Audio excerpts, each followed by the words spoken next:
February 19th in Manchester. And that's when Amir Khan hits the deck for the final time. Tell us why there is such bitterness, such hatred really, through the years. It started from us original promoters back in the day. You know, we've always had it that we're going to be fighting each other, you know. But, he's always seemed to veer off. He's never given me no respect.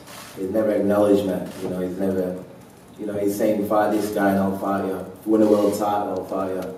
He's always run away. I think it's come to, you know, this part of his career, you know, where there's nowhere else for him to run. You know, so now he wants to fight. This is the biggest fight out there for him, the biggest money fight, and there's nowhere else for him to go. So this is when we get. This is when he wants it now. So it's been so frustrating for me. I've been wanting this for many years. Amir, have you been running? Have you been ducking him? Have you got no respect for Kell Brook? I'm going to respect there. You know, I respect him as a fighter. I think he's been there.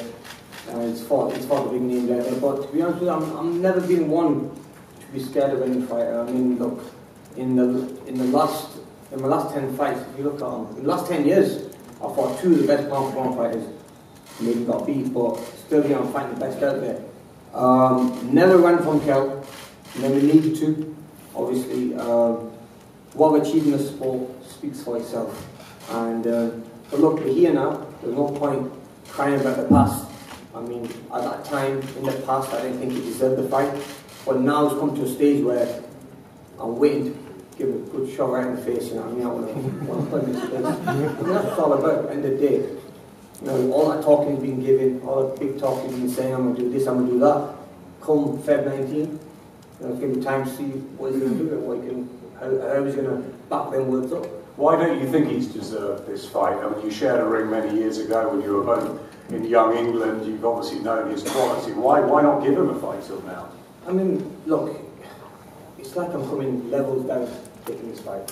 I fought the best around the world. I've conquered America, and for me to give the British fans this fight, I am coming levels down because you know, people want to see this fight. People want to see me punch him in the face, and that's what they're going to see. You know, he's done his bit in boxing. Well, it's my time now to put him in his place and hopefully move on to bigger and better things. Former world champion, you've done so much for the sport, Kell, but levels and levels below? Well, you know, he's in cuckoo land. You know, I think he needs to go back to believing he's a celebrity. You know, and he went on Jungle. I mean, being a celebrity, I know, but you're getting knocked clean out. I can't wait. This is my first fight. This fight. Forget all that. Forget my legacy. Forget the fight. I'm going to knock you spark out. I'm going to knock you spark out. You're getting it. You're getting it. It's easy to talk a big game. It's easy to talk a big game. Yeah. And you know when you keep saying, speak louder than words. You watch what happens to you. I'm going to look over you and tell. I told you, Amir. I'm going to look over you and knock spark out and say, I told you. I told you. Levels below you. You finished. I mean, you always have that bitterness in you that, oh, you're living a celebrity life, because you know what's got me to this celebrity life is my performances, the way I am as a fighter. It started from the early days, from the amateurs. You know, that's what got me to this position. You know what I mean? So if I was a bad boxer, if I wasn't good, I would have been in this position. What I've done in the sport, you know what I mean? So it seems to me you're just very bitter on that side. Not so. You have no respect. You never acknowledge me saying, who is Kell Brook? I've heard you say, who is that? Many years ago, you know exactly who I am. You're going to know I'm going to retire you. You know what you've done. Listen, you're half retired now anyway. What are you? So don't start giving the big ones down. But look, I can't wait to spark you out. You're not going to do shit. I'm telling you, you're not going to do shit. Trust me. You give me the big talk. You reckon? You give me the big talk, but like I said, we'll see what happens on the night. But like, you better get in that gym and start training. You look well overweight as you are now. We're fighting in 12 weeks. I'll be ready. Don't you worry. Listen, so you get the date right first. So like, pull some out of the bag and say, oh, you know what, I can't make weight, whatnot. But look, 147 was the weight you wanted. You still complain. You still complain. No talent on the line. Regardless of title, we are both 147 fighters. If you're that good, why does it need to be a weight? Why does it need to be a weight? There's no title on the line. Why do you need to be a welterweight? Why do you need to come down to these weights? Why? Why? Because there's no title on the line. You're trying to corner it. You're trying to corner it. You said numerous times, Amir, I will come down to any weight to fight you. You said that, and I posted it on my Twitter, but you didn't. You were complaining about making 147. But me, obviously giving the British people the fight that they want. No problem. If you want to go at 149, no problem. I bet over back to the Archimans, you know, coming out second show. You. Well, listen, just to get in the ring. You got the fight. You got the fight, didn't you? You got the fight, didn't you? You got the fight. Listen, like I'm coming levels down to fight you. Remember, I'm coming levels down to fight you. You reckon? 100% I am. You reckon? Yes, I am. What, from Billy Dale? What do you mean? Yeah. What do you mean levels down? You know the Billy Dib fight. Just what you guys spark out. Listen, just for Billy Dib fight, I'm telling you, look, you would not say no to that. When you get offered 10 million quid for a fight with Billy Dib, confidence booster. You want to win for a confidence booster. I'm a prize fighter. Featherweights are not being like Gomez put you down. I'm a prize fighter. I'm a prize fighter. You got knocked out by a jab. You got knocked out by a jab by Crawford. You don't start giving me by a jab. You look for where I win that fight. You. Mate, not knocked out by a jab, so stop giving me the little. I like it. I like that press. We'll see what you do on February 19th. There's no point giving the big ones then. You know, everyone can talk. We'll see what you bring to the table. We'll see what you bring on the table on February 19th. Cal, how much does this mean to you throughout your whole career, this one fight? This is ice not cake. This is the grudge match. This is the fight where I want. I'm beating with best pound for pound fighters. So this is ice not cake. This is what I need. This fight. You know, I'm sick of everyone asking me about this fight. We've got this fight now. You sure you're not doing it for the payday? Huh? You sure you're not doing it for the payday? Me, I got balls, man. I'm alright. I don't need to work. Are you sure? Listen, I don't need. I'm alright. I'm God gifted. Are you Hope sure? you're not coming in for the payday because you're gonna get hurt. This is an easy fight for me. Easy, you're easy. Okay, we're gonna see. After the fight, I'm asking the same question. I'm not sure the same question. Was it easy fight? I'm not sure the same. 100%. Okay, not clean out. You ain't know where I am after that. You're not concussed, knocked out. We'll see. So, Amir, why do you take the fight? Money's fine. I took the fight. You know what? Because in Britain, it's the biggest fight ever. Look, take away the AJ and Fury fight. I think that's the biggest fight in Britain. But apart from that, it has to be the rivalry fight between myself and Kel. It's been talked about everywhere. People talk about it. People want to see that fight.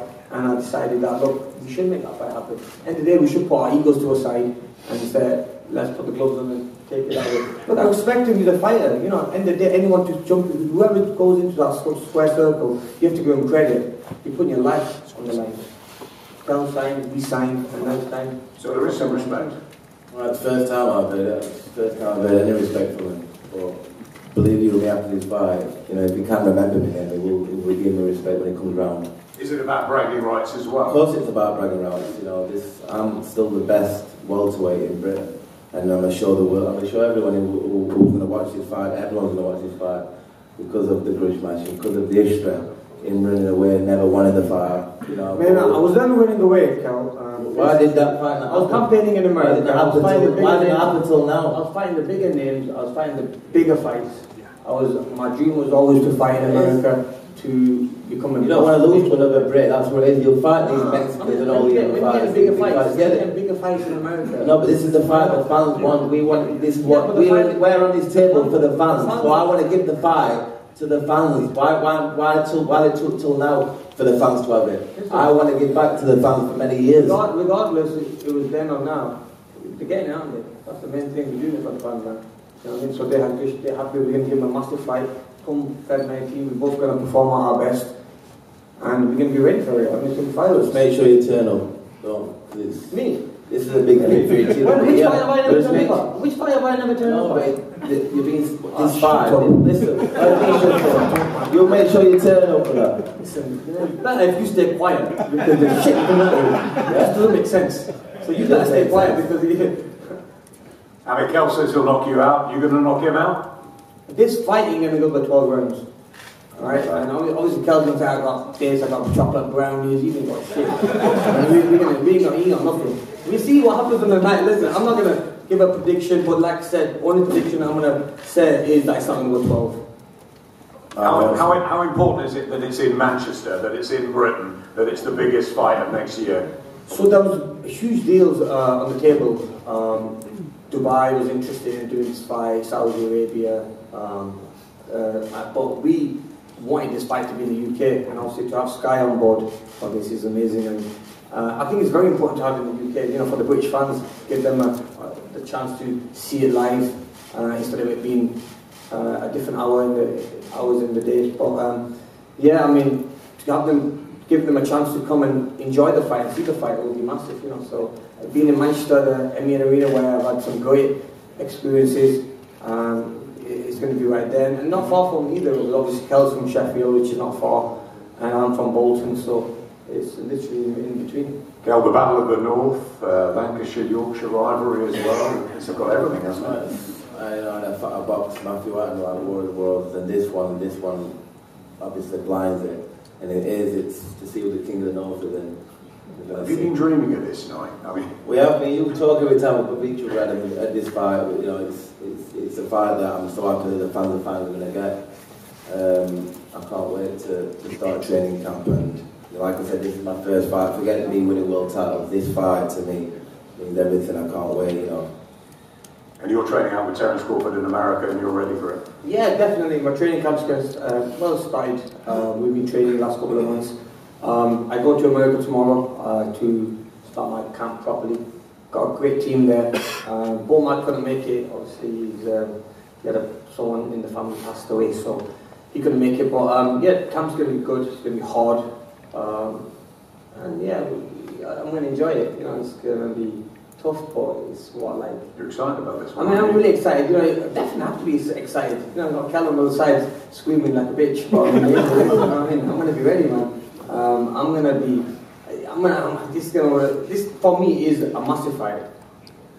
I'm not going to say it's like a world title fight, because obviously I fought bigger names and better names, but it's a big fight. Same, yeah. It's a big fight where I'm going to just, and you know the thing is, he's giving the big talk that I'm this, I'm like you'll see on February 19th how I play and school this guy. Just like the early days when I used to school him. Why did I got picked for the Olympic team? Because I was schooling Kel Brook with one hand. I used to be going to the training camp and the coaches tell me, I mean, just use one hand against him now. He's so deluded. That guy is so deluded. Which hand being it too hard, You're being it too hard. The jab on the left hook and the uppercut, and they go, just for the jab. And I used to school him with the jab. I didn't dream of it. Till I can't stop with my 1, 2, left hook, right hand, uppercut. Oh, you've had it. Trust me, you are going to get it. You're being it too hard, man. You know what happened in that sparring. Well, I got picked. So if you were schooling me, the politics, they don't like the English style with the I was politics and amateur boxing. Are you saying ABA, Amateur Boxing Association, is corrupt? Are you trying to sell that? Politics. They can't be. No, it's easy. When you look at a sparring session, you think, wait a minute, that poor kid, which you use to play the blue corner, getting battered. And if you put him inside a championship or send him abroad to get beat. I mean, that's the reason I got picked, because I was schooling you all the time. Great, isn't it? A little bit of tension up there. The man who put it together, boxing CEO Ben Shalom. What's it like? He's good, fast, he says, but yeah, nothing sparkling about him. So it's been going on since that time, even when they were both with Frank Warren. They were talking about making a fight, you know, in their early 20s, it never materialised, they both went different ways. So, you know, finally we're here. Some people think it's way past its sell-by date, but, you know, whichever way they think about it, it's going to be car crash TV, it's going to be a cracking fight. It's not going to go the distance. I mean, I think the deciding factors are going to be Khan's inactivity. Kel's still got the punch, but Khan still hasn't got the resilience anymore. You know, he suffers from very, very heavy knockdowns in his career, and it affects. You got knocked out by a jab. You got knocked out by a jab. Yeah, it was a jab, wasn't it? Yeah, it was. What I will say about Kel against Crawford, he made the wrong decision. I think he didn't have the perfect training camp. He relied on himself for that one, and he misjudged it badly. He should have done a lot better. He should have done a lot better with Crawford. And he didn't. So, you know, that's a lesson learned. That's where we are. Maybe that's why he's got the fight. But what we'll say is Kel still got his punch. Khan still hasn't got the resilience. He never has that much of a chin. But he can box. He's got reflexes fast. As long as he can keep out of the way, he's going to be all right. But it's only going to be a matter of time when Kel connects. Because Kel's still got the punch. He's still got the reflex. He's still got the speed. And he's still got the fitness. He's been training since the summer. He's not just starting camp now. He's been in it thinking this fight was going to happen before December. So I know how long he's been in the gym and I know how he's looking. And you're just starting your camp. You might have done a bit, fair enough. But I think over time, I think Kel's in a lot better shape. I think you're just worse for wear. But it's going to be interesting. It's going to be very interesting. Do you think actually the styles gelling now will make it more electric, that it can't go the distance that somebody's going to go? Yeah, he's not going to do the distance because I don't think Amir's got it in him to do the distance anymore. I think his hardest fight was Crawford. He put a great display till he got hit. He did more rounds than Kell, but when he made his comeback fight, you know, whichever way it was, he got Billy Dib, whoever they had before that, I can't remember who it was. It wasn't be a hard fight. So he's been out of the mix for a long time. He's been, you know, living the celebrity lifestyle. Fantastic. He's got a great lifestyle. It's great, you know, for the people in Britain. He's a role model for a lot of people, and that's good. And, you know, Mikel Brook, it's been boiling for a long, long time. And, like I say, it's all over the forums, it's all over social media. People are anticipating this fight. It is going to be a good fight. It's going to sell out Manchester Arena, and it's going to be a great fight. And, you know, hopefully, you know, Con's going to turn up. He's not going to be on a dinner date on the 14th with his missus. And not making the weight. He's going to turn up on the 19th, and it's going to be a good fight. Just before I go to Amir, it will be a sellout, and to access pre-sale tickets, be the first in line. Please sign up at boxer.com. Just an important announcement there, because it will be banged out in the AO Arena in Manchester on February the 19th. Amir, how do you respond to Dominic's words? Yeah, nothing to say. I mean, look, he's a trainer. I know he's saying that Kell's in such good shape. Looks like a blob to me. I mean, he's not in that shape. And don't know what type of training he's doing, but I mean, all the very best to him in training camp. We know we're going to be ready. I've been smashing the gym out myself, and you know, yeah. I mean, look, come February 19th, it's going to be there's going to be fireworks. It's going to be a massive event. And it's just going to feel so good to shut him up, you know, once and for all. Because this fight's been talked about for such a long time. At least I can then give him a good beating and then move on to other things. Because every time, you know, Kelplay gets there a lot as well. When you're fighting Khan, people asking me when you're fighting Brook. I think it's going to be nice to put a stop to it all, you know, after February 19th. We all know then who the money is, and obviously it'd be nice to then move on to other things. You want to move on to other things? You're just focused on Feb 19th, aren't you? Dominic says you're in training, that you're ready. Do you feel good? Do you feel right again? I feel right, yeah. I've been training for a while. We're obviously going to step it up now, bring the diet into place and be ready. You know, I think actions speak louder than words, and I'll be ready for February 19th. It's going to be carnage. What wins you the fight, Kel? Accuracy, you know, power, you know, and relentless, just coming forward to take his chin clean off your head. Basically, I'm coming. Forget boxing, forget what I've learned. I'm coming for a pub fight. I'm coming for a car park scrap. And what brings you victory, Amir, on February the 19th, once and for all against